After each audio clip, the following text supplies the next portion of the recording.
Boosting your team's power and performance is what Gorou cares about, and this video will show you his build potential.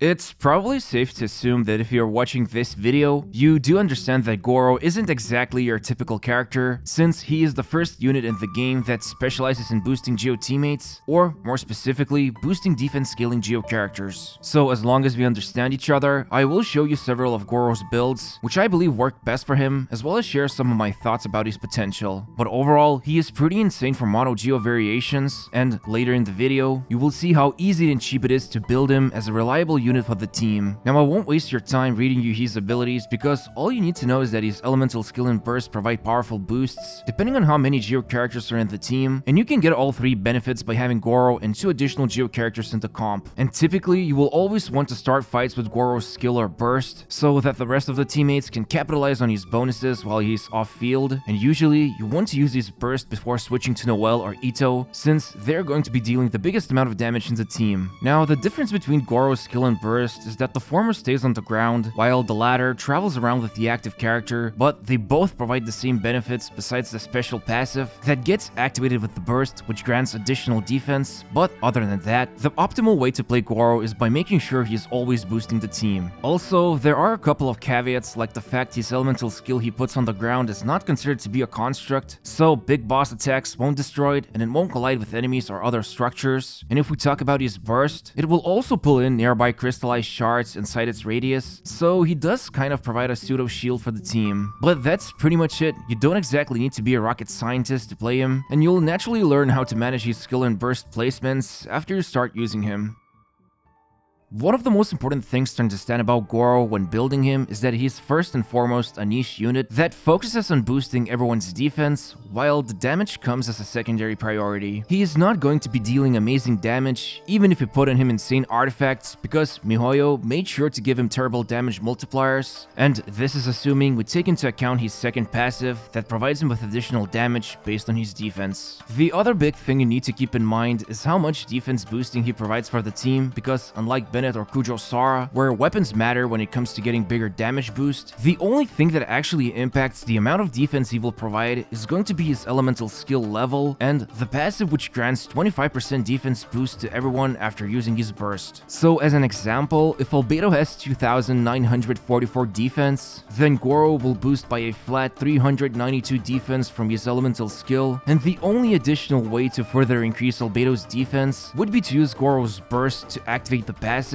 and provide Albedo with additional 219 defense for a total of 3554 defense. To put it simply, leveling up Gorou's elemental skill is the only way you have control over how much defense he's going to boost the team with. Anything else like weapons, additional defense stats are not going to increase the team's overall defense, aside from the passive he grants after using his burst. This is honestly a great thing because it means you can build them with minimum amount of resources required, going as low as Ascended level 70 just to pump up his elemental skill, and you can basically ship him into a mono Geo team. But this leaves us with the most important question: how exactly do you build him? Well, since his burst cost is so high and he only generates 2 particles from his skill, you're going to need to focus on building energy recharge on him so that his burst can be used consistently off cooldown. And yeah, this obviously assumes Gorou is in a mono Geo team, so having good energy recharge is extremely important for him. Which brings us to his weapon options. Any bow with energy recharge is recommended, but the best one has to be Favonius Bow, although this means he's going to need to have decent amount of critical rate in order to trigger the bow's passive consistently, and it's probably weird to see only few weapons recommended here, but the rest of the options are not as effective as a bow with energy recharge substat, since you want to make sure his burst can be activated as soon as the cooldown is off,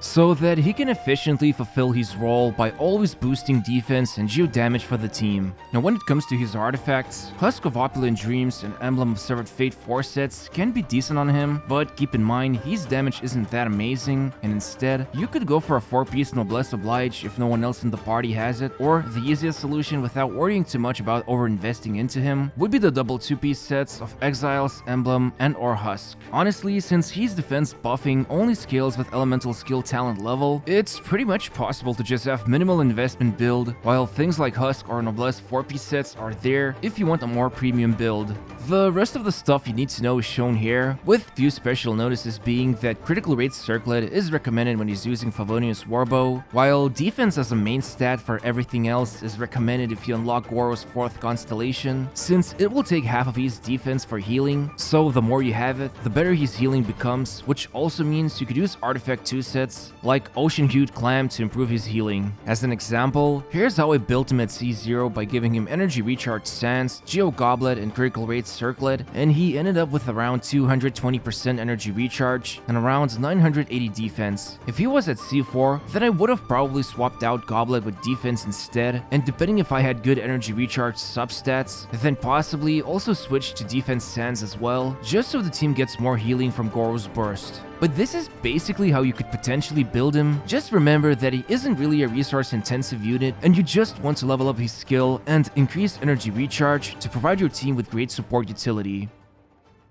I'd be lying to you if I told you there's a ton of team comps you can use Gorou in, because it should be clear by now just how specific his entire playstyle is. So the only team he's good at, and by that I mean insanely good at, is the Mono Geo, unless someone crazy out there manages to find him viable elsewhere. But just because he's only really awesome in one team doesn't mean there aren't some things you need to be aware of, especially when it comes to deciding on the entire rotation. For example, when using Gorou's skill, anyone who stands inside the field gains the defense and geo damage bonus, but if they leave it, then after a second they also lose those bonuses. However, they do snapshot, meaning if someone like Albedo uses his skill when standing inside Gorou's elemental skill, his flower will still obtain the bonuses for the entirety of its duration. So it's always important to use Albedo's flower after Gorou's skill or burst. Now, regarding whether it's worth going full Geo or triple Geo with a flexible element is a little tricky, and to be honest, it really depends on what kind of enemies you're going up against and which Geo teammates you're using. Like, let's say your team comp is Ito, Gorou, and Albedo, then it's possible you'll have trouble maintaining a shield, which means losing out on Geo Resonance, since those crystallite shards provide paper-thin shields, and when Ito is busy dishing out his charge attacks, he will be absorbing a lot of incoming hits from enemies, and in that case, it would be useful to add one of the shield characters like Diona or Zhongli, depending if you want extra damage from Zhongli's resistance shred, or additional survivability from Diona's healing. But let's say if the team is Noelle, Gorou, and Zhongli, then the last spot could be filled with someone like Bennett or Fischl to either boost the damage or provide additional supportive attacks. I think that the biggest takeaway here would be that the last spot depends entirely on what kind of enemies you're going up against, because if it's someone like Fatui or Abyss Heralds, then you'll need a character who can break their shields. So basically, if we talk about from the perspective of building an Abyss Mono Geo team, keep an eye on the monster compositions inside the chambers, and include an appropriate 4th teammate against them.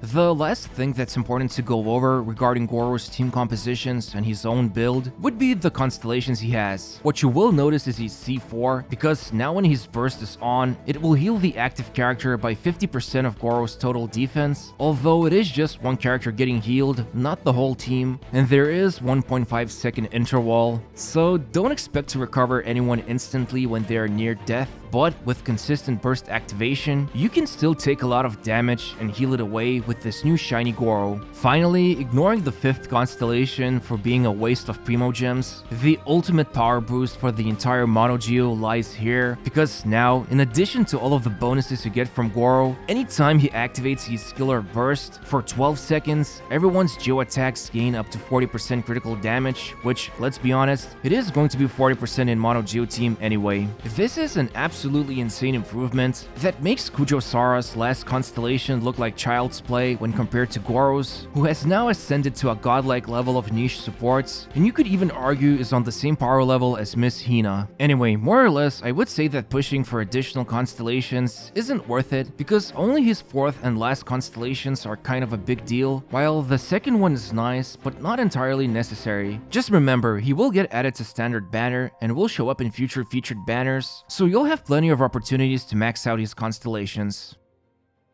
We've seen some specialist units like Toma and Kujosara, but no one else out there can compare themselves to Gorou's absolute dedication at being good at one thing and one thing only. Overall, one of the best selling points when it comes to Gorou is how easy it is to build him, as you only need to worry about his energy recharge and leveling up his elemental skill before you can start using him as a strong support unit. The other great thing about him is that the longer you own him, the more constellations you obtain from various banners, the better his value becomes, especially when you obtain his 4th and last constellations, which are pretty huge game changers. Still, when it comes to his drawbacks, because his burst cost is so expensive and he barely generates any particles, the whole build needs to be focused around energy recharge. Even if he is used inside a mono Geo team where you'll get plenty of relevant particles, but even then, he still needs a lot of help with energy management. And if that's not enough, his damage multipliers with his passive are pretty disappointing, which could have honestly been a little bit better so that he could provide decent enough damage support. Most importantly, because he is a niche unit, he is nearly useless outside mono Geo and some experimental mono Geo comps if we talk about his potential in competitive time trials. With that being said, Gorou is still insanely good for mono Geo teams, and after you start using him, you'll never want to go back to mono Geo team without him. Hope you found the video useful, and if you did, then you can help me out by pressing the like button and subscribing to my channel. And while you're at it, check out these other videos shown here if you haven't seen them already. Thanks for watching, and see you soon.